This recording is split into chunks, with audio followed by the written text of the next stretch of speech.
অনেক সময় শুনেন, শুনো অনেক সময় কেন্দ্রের ভিতরে আপনাদেরকে বলবে যে ভোটটা সামনে দাও, আপনি বলবেন ভোট সামনে দিবে কেন? আমি ভোট পর্দার ভিতরে গিয়ে আমার পছন্দ মতো প্রার্থীকে ভোট দিব। কখনো জোর জবরদস্তি করলে তাকে সাথে সাথে ধরে ফেলবেন। বলবেন যে টেবিলের মধ্যে ভোট দেওয়ার অধিকার তোমাকে কে দিয়েছে? আমাদের সবাই করে তাই হুজুর জায়গা, আর এখন রাস্তা দেখলে তো মোমবাতি জায়গা। এই যে একটা গণ দাবি, এটা ভালোবাসার ডাক। একটা নির্বাচনের জন্য এই কথাগুলো অনেক অনুপ্রেরণা, অনেক বড় কথা। তো আপনাদেরকে আমি অনুরোধ করবো, কিছু বেশি কিছু বলেন, আমার মা বোনদেরকে বলবো, বর্তমান বাংলাদেশের যে রাজনৈতিক অস্থিরতা, মব ভায়োলেন্স, মানে এটা আমরা সংক্ষেপে যদি বলি, মানে রাজনৈতিক প্রতিহিংসায় যে কোনো মানুষকে ধর করে মেরে ফেলা, এটা কি রাজনীতির ভাষা হতে পারে? তো এই বর্তমান বাংলাদেশের যে একটা অস্থিতিশীল পরিবেশ আছে, এটাকে যদি শান্তিতে ফিরে আনতে হয়, তো ইসলামী মূল্যবোধের যারা আছেন উলামায়ে কেরামদের পক্ষ থেকে কিছু লোক সংসদে যাওয়ার দরকার। ওই সংসদে যদি যায়, তাহলে তারা বলবে যে দেশের সম্পদ, জনগণের সম্পদ লুট করে, দুর্নীতি করে বিদেশে পাচার করা যাবে না। এই কথা বলার কি কেউ আছে? নাই। এজন্য সেখানে ধর্মীয় মূল্যবোধের আলোকে কিছু লোক ওখানে যাওয়ার দরকার, কারণ বাংলাদেশে চলতেছে একতরফা। উলামায়ে কেরামদের একটা অবস্থান থাকলে তাহলে ধর্মের যে আদর্শটা, একটা রাষ্ট্রের যে হক, এই হকটা সেখানে তুলে ধরতে পারবে। আমরা দেখি যারা রাজনীতি করে নেতার দিকে তাকায় কথা বলে, নেতা নিয়ে রাগ করে ফেলি, নেতা নিয়ে কষ্ট পেয়ে ফেলি, নেতা নিয়ে দুঃখ পেয়ে ফেলি। তা আমি আমার জায়গা থেকে শুধু এতটুকু বলতে চাই, আমরা দুনিয়ার কোনো মানুষ, আমরা একমাত্র আল্লাহ এবং তার রাসূলকে সন্তুষ্টির জন্য কথা বলবো, ইনসাফ ভিত্তিক কথা বলবো। আমার দেশের মধ্যে অনেক ধর্মের মানুষ আছে না? দল মত ধর্ম বর্ণ নির্বিশেষে আমরা মানুষের জন্য রাজনীতি করব।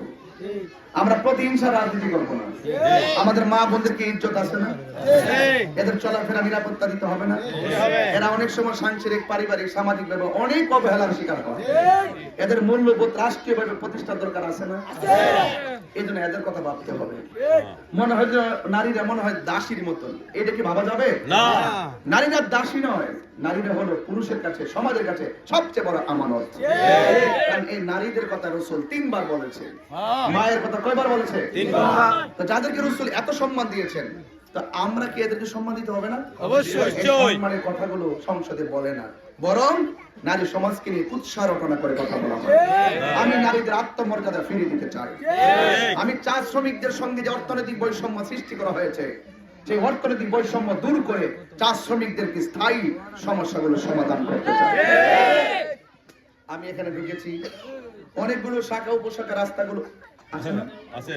বিগত দিনে অনেক এমপি মন্ত্রী আপনাদেরকে অনেক আশ্বাস দিছে না?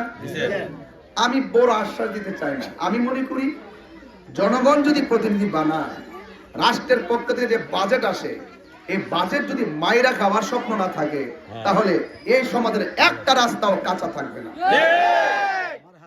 সম্পদ বাজেট 3 ভাগ করে 1 ভাগ ডাইন পকেটে আর 1 ভাগ বাম পড়ে রাখে, নাকি আরেকটা ভাগ ভাগ করতে করতে করতে এমন ভাবে রানীগাঁও ঢুকে রোডের বদলা বাস, রোডের বদলা বাস। এইগুলো বন্ধ করতে হবে। সংসদে গিয়ে ঠাস ঠাস কথা বলতে হবে। তাইলে মনে করবেন যে সমস্ত মানুষগুলো মানুষের হক মাইরা খায়, এরা যদি আধ্যাত্মিকতার ভিত্তিতে এদের সামনে যদি একটা মূল্যবোধ জাগিয়ে তোলা যায়, সে কখনো দেশের সম্পদ লুট করে জনগণের সঙ্গে প্রতারণা করবে না। ঠিক আছে তো?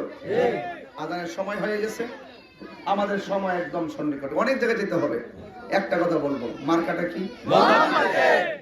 চা শ্রমিকের মার্কা, সনাতন ধর্মীদের মার্কা, এবারের চোরারঘাট মাধবপুর মানুষের প্রাণের মার্কা, এই মোমবাতি মার্কা করবে ইনশাআল্লাহ। আর আপনারা যারা যুবক, আমার পোলাপান্ডি কই? পোলাপান্ডি আমার পোলাপান্ডির একটা কথা বলে যায়, নির্বাচনের আগের রাত কিন্তু বহু ডাকাত আছে, অনেক সুর আছে, সুর যেগুলা নেতার কাছ থেকে শুনেন।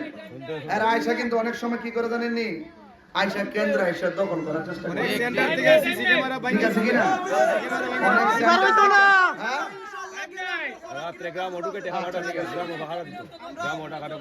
চলবে না।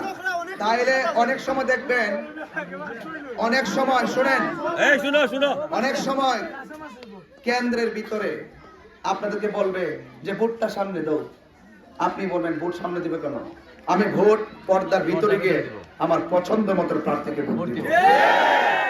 কখনো জোর জবরদস্তি করলে তাকে সাথে সাথে ধরে ফেলবেন, বলবেন যে টেবিলের মধ্যে ভোট দেওয়ার অধিকার তোমাকে কে দিয়েছে, আর বাকিটা আমি করব। বিশ্বাস আছে আমাদের? ইনশাআল্লাহ পারবো তো ইনশাআল্লাহ। দুই, আপনাকে কেন্দ্রে যাওয়ার পর যারা এজেন্ট থাকবেন আপনাকে কে বলবে ভাই বিশেষ ঝামেলা তো আপনার প্রথম সিগনেচার দিয়ে দিন, পরে না হলে ঝামেলা হবে। আপনি বলবেন না আমি প্রথম সিগনেচার দিব কেন, ঠিক ভোট হবে নির্ধারিত টাইম পর্যন্ত 4টা 4:30 পর্যন্ত ভোট হবে, ভোট হওয়ার পর সেগুলো গণনা হবে, গণনা হওয়ার পরে আমার বুঝে আসলে একবার বুঝে না আসলে আরেকবার গণবেন, আরেকবার বুঝে না আসলে আরেকবার গণবেন, গণার পর আপনার পর আপনি বুঝে নেওয়ার পর সিগনেচার করবেন।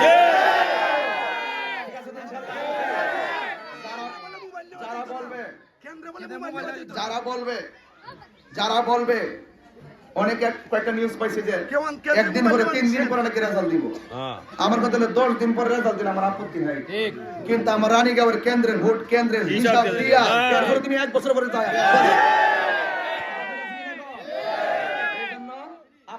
আপনার সিট আপনাকে গ্রহণ করে নিতে হবে। এরপর রেজাল্ট আমরা ইনশাআল্লাহ 10টা রাখি তারপরে এখন আমরা মা বোনরা অনেকে অসুস্থ আছেনি সমাজে, এদেরকে আপনারা অটো দিয়া অবশ্যই আছে ঘর থেকে টাইনা মা খালা দিদি ডাইকা সুন্দর করে এদেরকে গাড়ি ঘোড়া দিয়ে আনবেন সম্মানের সাথে। যার যতটুকু তৌফিক আছে এই নির্বাচনে জানে মালে আপনারা নাইমা যাবেন, ঠিক আছে কিনা কম? আপনার পাড়ার ভোটগুলো আপনি খেয়াল করবেন যে আমার এই শাসিটারে, আমার এই মাটারে, আমার মুরব্বী আমারে এবার যে সুযোগ আছে আহলে সুন্নাত ওয়াল জামাতে শেষ বেলা কত জীবনে কত ভোট দিছি, কিন্তু এবার একটা আইছে শান্তি সম্প্রীতির মার্গ, ঠিক আছে নি? তাহলে আপনার বাড়ির যে কে মুরব্বী আপনি ভালো করে জানেন, আরেকবারের লোকে অটো দিয়া যদি নিতে আসে সমস্যা, কিন্তু আপনার বাড়ির ভোটটা আপনি দায়িত্ব দিয়ে নিয়ে যাবেন। রাজি আছেন সবাই? তবে আপনাকে 11টার সময় যাবেন না, একদম 7টার সময় আগে যাবেন, 7টার আগে যায় ইনশাআল্লাহ ভোট দিবেন। আর আমার যুবকদেরকে বলবো সেই দিন সকাল সকাল ইচ্ছা মতো খাইয়া কেন্দ্রে যাইবেন, একদম কেন্দ্রের বুট লয়া কেন্দ্রে দাঁড়ায় থাকবেন 100 200 300, মাঝে মাঝে বলবেন জয় মোমবাতি।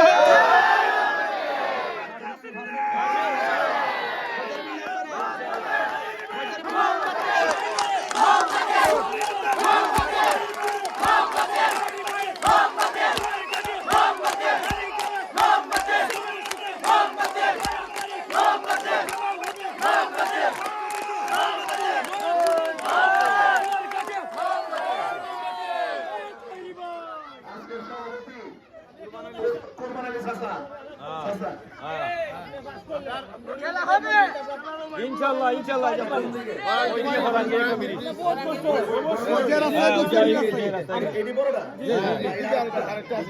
আচ্ছা এটা এখানে একটা ব্রিজ আছে নাকি? ব্রিজ নাই, কাঠের পুল আছে, এর ব্রিজ দরকার নেই তো ভাই সাহেব। শুনেন নির্বাচন আইছে প্রায় 53 বছর গেছে না, এই ব্রিজের মাপ কিন্তু ফিতা দিয়া বারবার দিছে। নির্বাচন আইলে অনেকে ফিতা দিয়া মাপ দেয়, ব্রিজ পাইছেন নি? আমি ফিতা দিয়া মাপ দিতাম না, বানায় দেখেন, বানায়